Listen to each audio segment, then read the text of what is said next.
ជំរាបសួរមិត្តភ័ក្តិបងប្អូនខ្មែរយើងទាំងអស់គ្នាខ្ញុំមានវីដេអូខ្លីមួយពីទីក្រុងសេមផលរដ្ឋមីនីសូតាបងប្អូនថ្ងៃនេះធ្លាក់ព្រិលខ្លាំងទៀតហើយប៉ុន្តែធ្លាក់កាលពីព្រលឹមធ្លាក់កាលពីព្រលឹមឥឡូវម៉ោង1សៀលហើយវាហៀងធូរតិចធ្លាក់ដែរប៉ុន្តែតិចបាទហើយខាងលើនោះ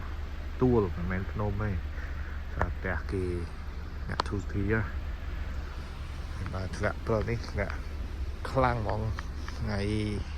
ធ្លាក់ព្រឹកខ្លាំងទី3ក្នុងឆ្នាំ2025-26បងប្អូនបាទគេជោគឡើងសាម្ដងហើយផ្លូវដើរអីនេះបាទហើយនឹងផ្លូវឡានឥឡូវសទៀតហើយឡាននេះទុកចោលរាប់ខែបងប្អូនចូលឆ្នាំឡើងកកបាទឥឡូវកញ្ចក់នេះកក់តកកឡើងត្រាស់ហ្នឹងតតែយើងបោសផុសចេញយកអីឈូសហើយបើយើងបច្ឆេះឡានឲ្យក្តៅពីក្នុងទៅវាជួយឲ្យលាយមកក្តៅកញ្ចក់ហ្នឹងឲ្យលាយឲ្យវាធ្លាក់បើយើងបោសផ្លិតហ្នឹងយកទៅមកខូចអស់លីងមួយតកកវាស៊ីវាដាច់ជ័រហ្នឹងខូចអស់បាទខ្ញុំឃើញភាគច្រើនអញ្ចឹងពេលឡានកកអីគាត់អត់បោស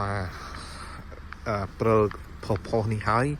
យកអីឈូសកអីគាត់បើកផ្លិតហ្នឹងចឹងខូចអស់លេងបាទគេបិឆេះឡានឲ្យវាក្តៅសិនវាជួយមកពីក្នុងវាលាយលើកញ្ចក់ហ្នឹងហើយដំបូងយើងបោសផុសសិនបាទហើយចាំយកឈូសតកកខាងជាប់កញ្ចក់ហ្នឹងលាយឡំនឹងជំនួយឲ្យកម្ដៅពីក្នុងមកចឹងវាអត់អីទេតែបើកផ្លិតហ្នឹង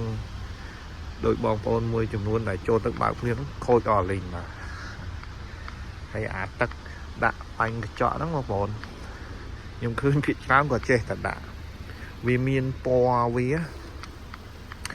ពណ៌ខៀវអាហ្នឹងត្រជាក់ធម្មតាបើមានពណ៌ដូចស្វាយដូចពណ៌ស្អីទេផ្សេងបាត់ហើយបងប្អូនអាហ្នឹងត្រជាក់ខ្លាំងសម្រាប់ដក20ដក30អង្សាអីបញ្ហាពួកអីពណ៌ខៀវតែត្រជាក់ខ្លាំងពេកដូចដក20ជាងអីចឹងពេលខ្លះ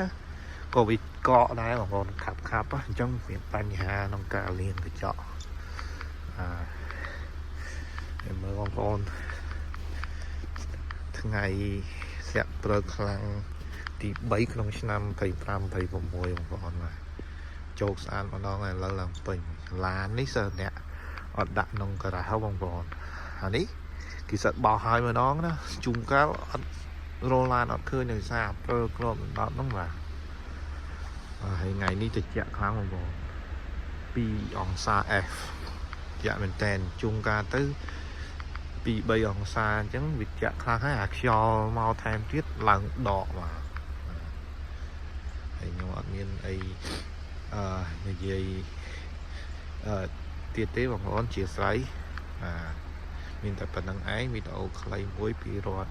មីនីសូតាហើយនេះក្រុងសេមផលបងប្អូននិយាយពីការធ្លាក់ព្រិលតិចតួចឲ្យបងប្អូនទស្សនាបាទ